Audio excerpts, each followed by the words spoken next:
En el versículo 38 dice: Jesús, profundamente conmovido, otra vez vino al sepulcro. El sepulcro era una cueva y tenía una piedra puesta encima. Dijo Jesús: quitad la piedra. Marta, la hermana del que había muerto, le dijo: Señor, ya hiede, porque es de 4 días.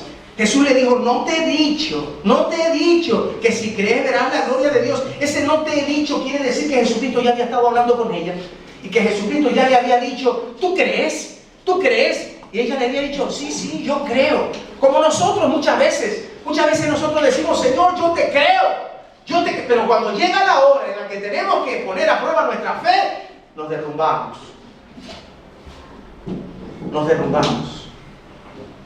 Y en realidad vemos qué frágil es nuestra fe. Pero ahí estaba Jesucristo, el que todo lo puede, frente a una tumba. Y Jesucristo le dijo: no te he dicho que si crees verás la gloria de Dios. Versículo 41. Entonces quitaron la piedra de donde había sido puesto el muerto. Y Jesús, alzando los ojos a lo alto, dijo: Padre, gracias te doy por haberme oído. Jesucristo estaba dando gracias ¿a quién? Al Padre. En alguna ocasión Jesucristo dijo: mi poder viene de lo alto, mi poder viene del Padre, mi poder viene de arriba. El poder no es mío, el poder viene de aquel que me lo dio, de mi Padre. Si retrocedemos un poquito, vamos al versículo 23. Jesús le dijo: tu hermano resucitará. Versículo 24 dice: Marta le dijo: yo sé que resucitará en la resurrección, en el día postrero. Versículo 25 le dijo a Jesús: yo soy la resurrección. Es decir, Jesucristo le estaba diciendo: si tu hermano va a resucitar hoy y no va a esperar el día de la resurrección, es porque yo estoy aquí.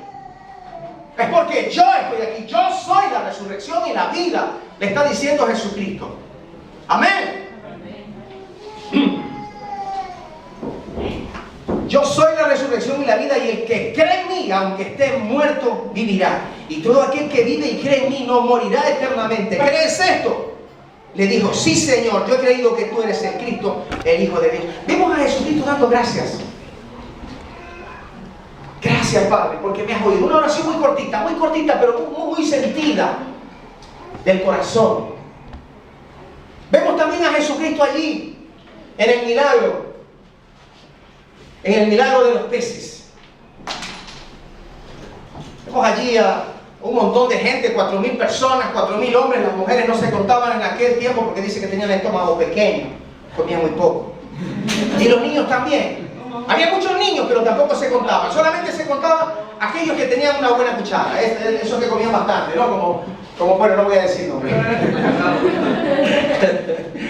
Dice, y capítulo 15 en Mateo, versículo 36, lo vamos a leer. Dice: y tomando los 7 panes y los peces, ¿qué hizo Jesucristo? Dio gracias. Jesucristo dio gracias, los partió y dio a sus discípulos, y los discípulos a la multitud. Oiga, mire, yo quiero decirle esto. Jesucristo no dijo: vaya, ¿y tú qué esperas que yo haga con 7 panes y 4 peces? Dile a la gente que cada uno se regrese a su casa y se busque la vida, que vayan a comer cada uno a su casa. No, ese no es el pensamiento del Señor. Yo quiero que tú reflexiones en esta mañana sobre el andar de Jesucristo, sobre cómo era Él, cómo vivía, cómo se movía. Si hemos fallado, yo el primero pido perdón. Tenemos que pedir perdón. Perdón al Señor. Perdón, Señor, porque yo no he hecho las cosas bien. Perdón, Señor, porque he fallado. Perdón, porque no he sido sensible. Perdón, Señor, porque me olvidé de agradecerte. Perdón, Señor, porque habiendo hecho todo lo que tú has hecho por mí, yo me he olvidado de ti. Hace unos días atrás en la mañana, después de haber tenido mi devocional, mi esposa me puso el desayuno y miraba el desayuno y empezaron a caer lágrimas de mis ojos.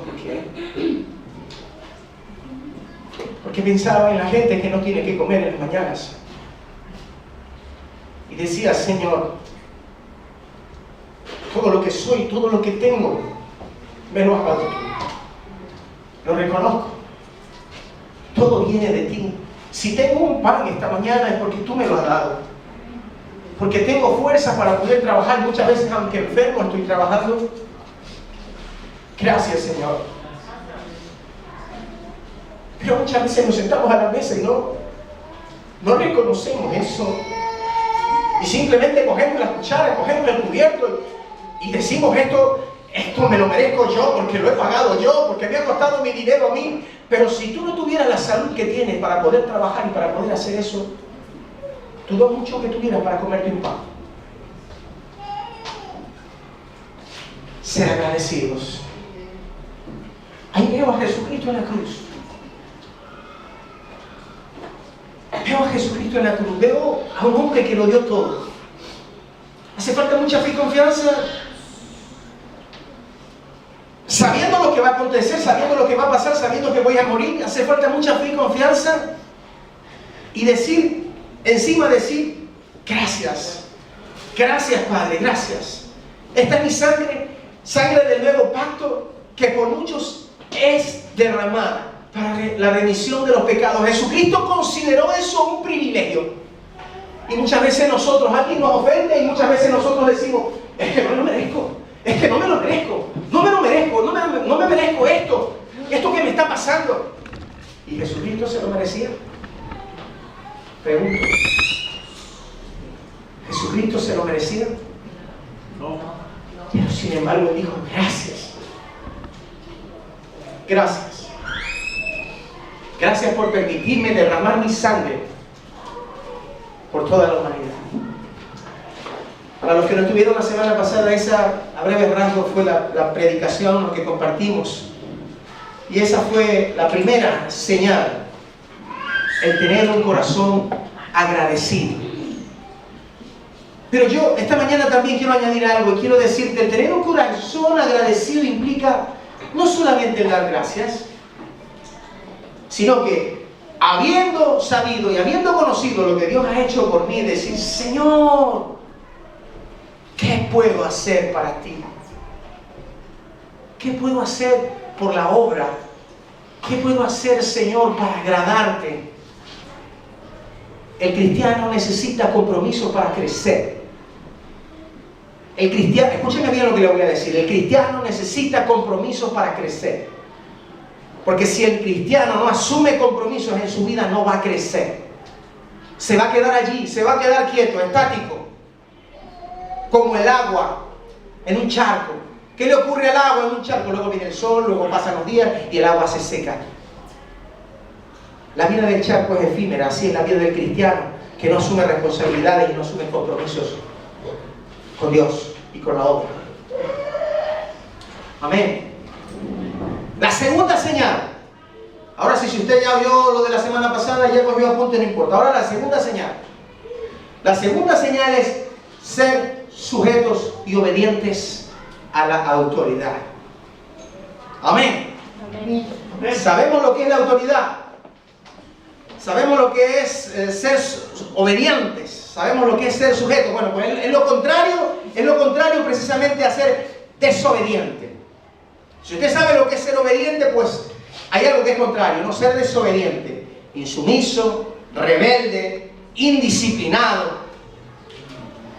Y todas esas cosas también existen en la iglesia. También pasan en la iglesia. También ocurren en nuestra vida. Pero yo quiero llevarle a Romanos capítulo 13, versículos 1 y 2. La Biblia dice, sométase toda persona a las autoridades superiores, porque no hay autoridades sino de parte de Dios. Y las que hay por Dios han sido establecidas. Entiendo una cosa. Ahora mismo todo el mundo está preocupado por lo que ha ocurrido en los Estados Unidos. Hay un hombre rebelde en el gobierno. Preferían a Hillary. Yo no sé quién es peor. Solo Dios lo sabe. Nosotros no podemos atrevernos a juzgar. Pero todo el mundo está viviendo en temor. ¿Qué va a pasar con la OTAN? ¿Qué va a pasar con el comercio? ¿Qué va a pasar con las relaciones entre los países? ¿Qué es lo que va a ocurrir? Este es un hombre con un carácter explosivo. Puede ocurrir cualquier cosa. Puede suceder pero quiero decirle algo. Cada pueblo tiene lo que se merece. Ellos lo decidieron. Y esa autoridad que ellos tienen hoy ha sido puesta por Dios. La Biblia me lo está diciendo. Amén. Sométase toda persona a las autoridades. Pero estoy viendo por las calles a un montón de gente que protesta. Estoy viendo por las calles a un montón de gente que se rebela contra las autoridades que son establecidas por el mismo pueblo y por decisión popular. ¿Qué les parece a usted? Así que nosotros también aquí podemos salir a la calle y gritar consignas contra el gobierno. Podemos hacer muchas cosas, pero quiero decirle algo. Que si nosotros hacemos eso, estamos cayendo en un pecado, en el pecado de la rebeldía. Somos rebeldes. Amén. Somos soberbios. Dice, sométase toda persona a las autoridades superiores, porque no hay autoridades sino de parte de Dios, y las que hay por Dios han sido establecidas. Punto. Dice, de modo que quien se opone a la autoridad, a lo establecido por Dios, resiste. Yo no sé si ustedes entendieron lo que leí. Se lo puedo explicar de otra manera. El que no acepta a su autoridad superior, a su autoridad inmediata, no está aceptando la voluntad de Dios. Amén. Dice, y los que resisten, los que se resisten, acarrean condenación para sí mismos. Amén. Entiendan, no es cuestión de hacer lo que a nuestro juicio, lo que a nuestro parecer nos parece correcto. A nosotros nos va a parecer que esto es correcto. A mí me va a parecer que este camino, esta puerta, es la que me lleva a mí hacia el triunfo, hacia la victoria, hacia pasar este tiempo tan difícil de penuria, de dolor, de tribulación. No sé si me hago entender. A mí me parece. Pero ahí está Dios. Y ahí está la palabra de Dios. La palabra de Dios a mí me dice, confía en Jehová y Él hará. ¿O no? Amén. Sí lo dice, ¿no? Tenemos que confiar en Él. Tenemos que confiar en Él. En medio de la turbulencia, del mar embravecido, tenemos que confiar en Él. Amén. Amén. Gloria a Dios. ¿Qué tenemos que hacer? Lo que tenemos que hacer es obedecer lo que la palabra de Dios nos enseña. Recordemos lo que le tocó vivir a David. ¿Qué le tocó vivir a David? David, recuerden que fue un hombre escogido por Dios, pero antes de haber escogido a David, Dios escogió a otro hombre, a Saúl. Cuando Dios escogió a Saúl, Dios no se equivocó. La Biblia nos muestra que Saúl era un hombre humilde. Y por eso Dios le escogió. Pero mire, la vida avanza. La vida va avanzando. Van pasando los días, van pasando las semanas, van pasando los años. ¿Y qué ocurre? Ocurre que si nosotros nos soltamos de las manos de Dios, nosotros vamos a tropezar y vamos a caer.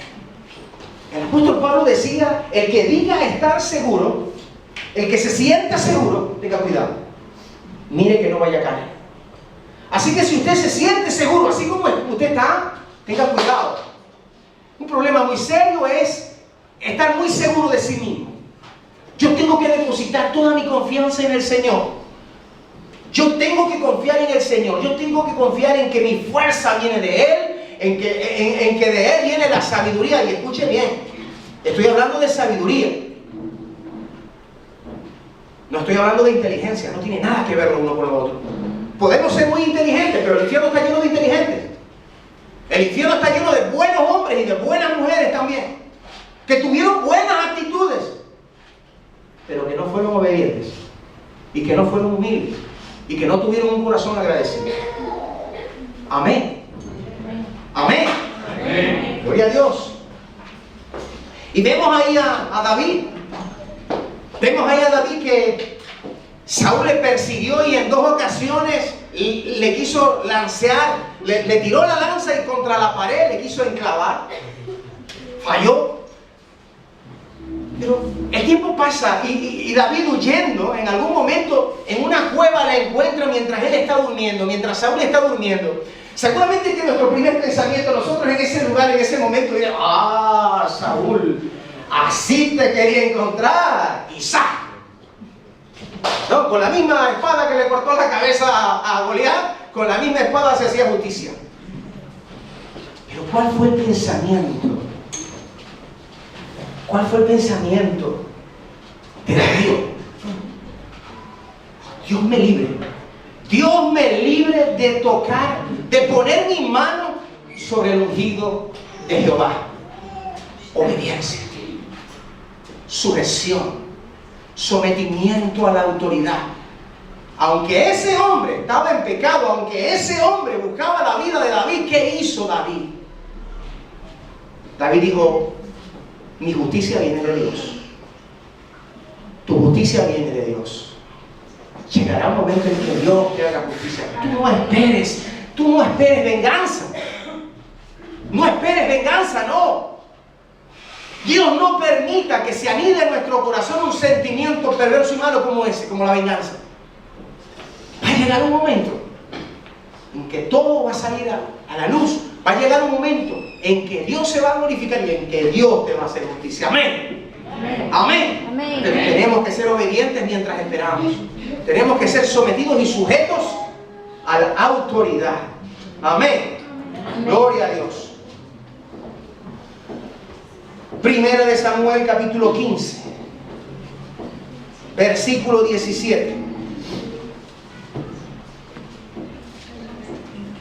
Este es el versículo que antes no lo dije. Y este es Samuel hablando de Saúl. Dice: aunque eras pequeño a tus propios ojos, ¿no has sido hecho jefe de las tribus de Israel? Y yo llegando a este punto, yo me hago una pregunta. ¿Qué pasó? ¿Qué pasó con Saúl? ¿Qué ocurrió con Saúl que lo hizo cambiar? Hermanos, el poder, la autoridad cambia a las personas. El poder, la autoridad cambia a las personas. Nosotros tenemos que ejercer autoridad, tenemos el poder de lo alto, pero tenemos que tratar de guardar nuestro corazón. Si nosotros no guardamos, hermano, nuestro corazón, vamos a cometer los mismos errores que estos hombres cometieron. Si el nombre de Saúl está aquí en la Biblia, es para que nosotros aprendamos y no cometamos los mismos errores que han cometido estos hombres. Amén. Tenemos que mirarnos, fijarnos en estas cosas, meditar en nuestros caminos. ¿Cómo estoy yo? ¿Acaso estoy caminando como Saúl? ¿No me estoy sujetando a la autoridad? ¿No estoy haciendo lo que tengo que hacer?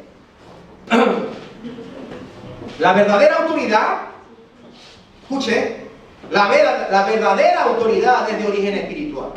Ya lo habíamos leído, toda autoridad es puesta por Dios. La verdadera autoridad es de origen espiritual y esa autoridad procede del Espíritu Santo. Amén. Y el que está sujeto en obediencia es quien tiene derecho a ejercer autoridad. El que está sujeto y en obediencia, ese es el que tiene derecho a ejercer autoridad. ¿Por qué? Dice la Biblia que Dios mira de lejos al altivo, al rebelde. Amén. Si hay alguna autoridad que está ejerciéndose de una manera equivocada y que se está ejerciendo mal, usted no se preocupe. Ese se las va a tener que ver con el Señor. Amén. Ese se las va a tener que ver con el Señor. Así como Saúl. Así como Saúl. Nosotros lo que tenemos que preocuparnos es de hacer lo que Dios nos manda. Sujetos y obedientes a la autoridad. Usted dirá: ¿y pastor, y usted a quién se sujeta? Yo tengo un supervisor. Y mi supervisor tiene a otro supervisor. Pero sobre los supervisores que yo pueda tener, está el Espíritu Santo, que ese es el que me está mirando. Y ese es el que me valora. Y ese es el que me da la autoridad. Y ese es el que me ayuda. Amén. Y no solamente yo, usted también, y todos los que tienen una responsabilidad ministerial. Escúcheme bien. El que tiene una responsabilidad ministerial tiene que aprender sujeción. Usted no puede ejercer autoridad si usted no se somete a la autoridad. Usted tiene que aprender a sujetarse, a someterse a la autoridad si usted en algún momento dado quiere ejercer autoridad. Aunque yo le voy a decir una cosa.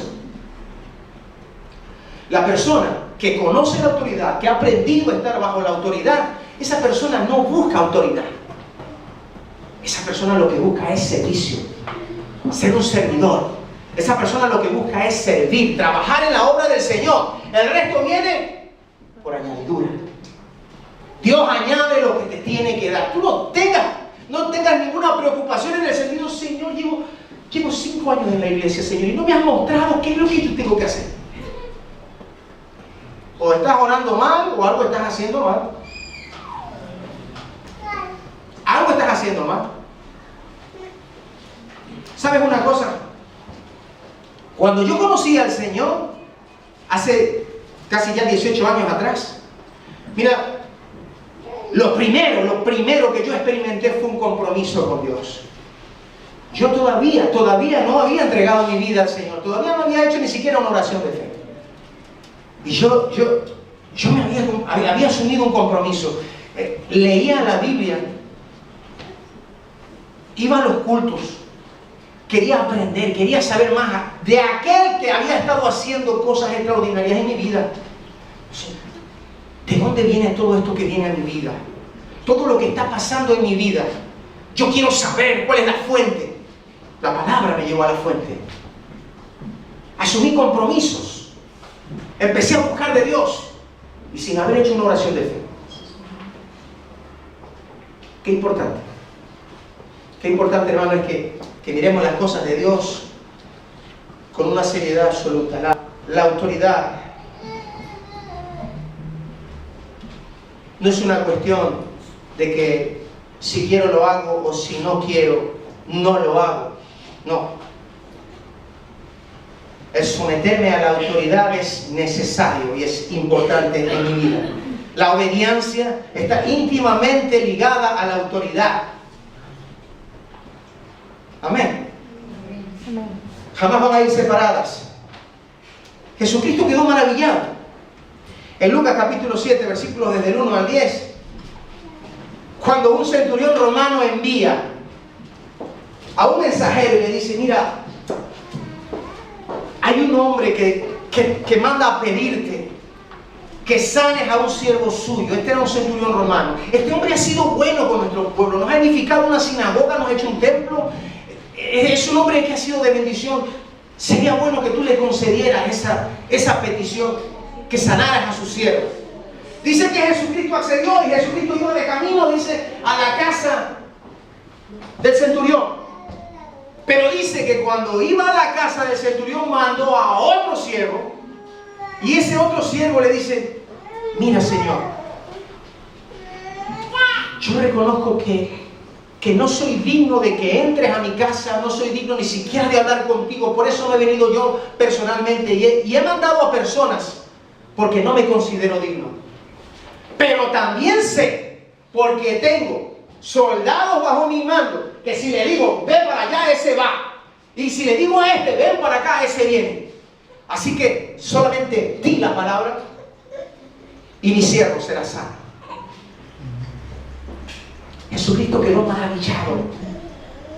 Ni siquiera en medio del pueblo de Israel, un gentil, un extranjero, tenía esa clase de fe. No quiero terminar este punto sin antes hacer algunas observaciones. Una persona que ha conocido la autoridad procura hallarla en todo sitio donde va y someterse a ella. Y lo digo porque muchas veces tal vez nosotros decimos, uy, ya me voy de aquí. Me voy a otro sitio. Pero tú no sabes lo que te vas a encontrar en otro sitio. Tal vez tú dices, ay, porque este encargado es un negrero. Este encargado, lo único que le falta es el látigo.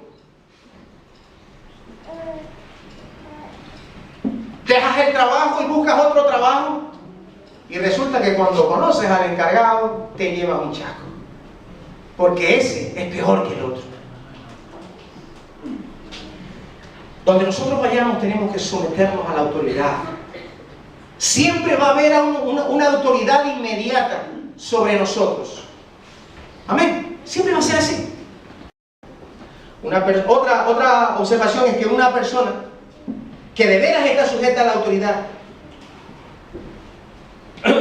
que entiende la autoridad, no tiene problemas para sujetarse. Ha superado aquella etapa de la rebeldía. La entendió. Lo reconoció. Oiga, yo no estoy entrando en el término de la humildad. Todavía no. Estoy hablando de sujeción. Y estoy hablando de entender la autoridad. Porque hay muchas veces gente que se sujeta a la autoridad, pero que no es fiel. Amén. Amén. Amén. Entonces aquí hay una cuestión muy importante. Porque una persona que está bajo autoridad y que entiende la autoridad no tiene problemas para sujetarse. Esa persona, mire, no murmura, no habla descuidadamente, no da malos consejos. Siempre trata de ser buen ejemplo. Siempre, bajo cualquier circunstancia. Porque en ella hay un sentido de autoridad. Y eso es importantísimo. ¿Usted quiere liderar? ¿En su corazón anda ese deseo? Pues usted tiene que empezar por ahí. Sujétese a la autoridad. ¿Usted quiere hacer algo en la obra del Señor? Sujétese a la autoridad. Empiece por ahí. Y quiero terminar con este versículo en Hechos capítulo 20.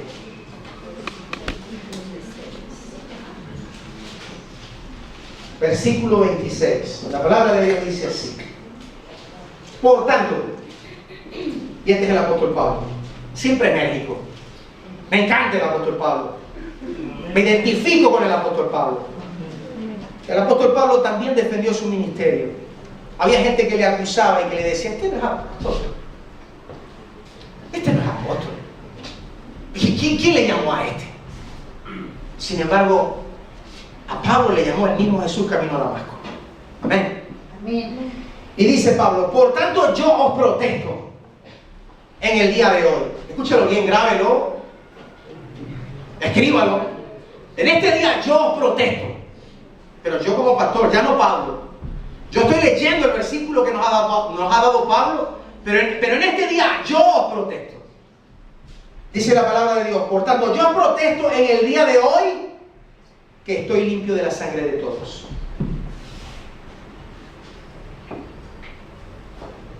Porque no he rehuido anunciaros todo el consejo de Dios. La palabra de Dios es dura. Muchas veces no entendemos porque nuestra mente es limitada y porque Dios en su inmensidad, en su poder infinito, nosotros no le podemos entender. Y muchas veces Dios actúa de manera en que nosotros no vamos a comprender, no vamos a entender. Pero quiero decirle algo. Usted tiene un pastor aquí en esta iglesia que vela por usted, que ora por usted y que se preocupa por usted, que le ha dado consejo. Tal vez usted no ha querido oír o escuchar el consejo de su pastor. Tal vez usted no ha querido sujetarse a la autoridad de su pastor. Tal vez usted está yéndose a otra iglesia porque allá se dicen cosas muy bonitas. ¿Sabe una cosa? El que es padre y el que se siente padre muchas veces va a decir cosas duras, porque es necesario que los hijos enderecen el camino. Me considero vuestro padre espiritual. Por eso muchas veces tengo que decir cosas duras, pero las cosas duras que yo pueda decir siempre van ceñidas a la palabra de Dios. Siempre. Si tengo que exhortar, exhortaré. Si tengo que llamar la atención, la llamaré. Pero cuando yo tenga que consolarle y decirle: seguimos adelante, vamos adelante, no vamos a desmayar, vamos a continuar, Dios es nuestra fortaleza, también lo diré. También estaré ahí. Pero oiga, yo nunca he rehusado darle un consejo por más duro que sea. Ahora, si usted lo quiere oír, o si usted lo quiere seguir, gloria a Dios. Si usted no lo quiere seguir, también. Yo he lavado mis manos. Yo he lavado mis manos. Hermanos, no desviemos, no nos desviemos. Miremos bien la palabra de Dios. Aquí ustedes van a tener un pastor que les va a decir cuando las cosas están mal, que les va a llamar la atención, que les va a exhortar, pero es por amor. Ciertamente hay iglesias a donde el número cuenta y todo vale. La gente viene y viene y viene y viene y ahí se predican cosas muy bonitas y se dicen cosas muy bonitas, agradables al oído, y las iglesias se llenan. Sí, habrá un momento en que aquí también prediquemos cosas que sean de Dios y que sean agradables al oído. Ciertamente. Pero en esas iglesias, en muchas, no en todas, Dios me libre de juzgar. En muchas de esas iglesias, hermanos, lo que interesa es el número. Y la gente solamente es un número. No es un hermano. No es un alma. No es una oveja.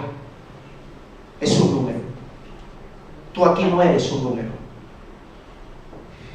Tú eres un hijo de Dios aquí. Eres un hermano en la fe. Eres una oveja del rebaño del Señor.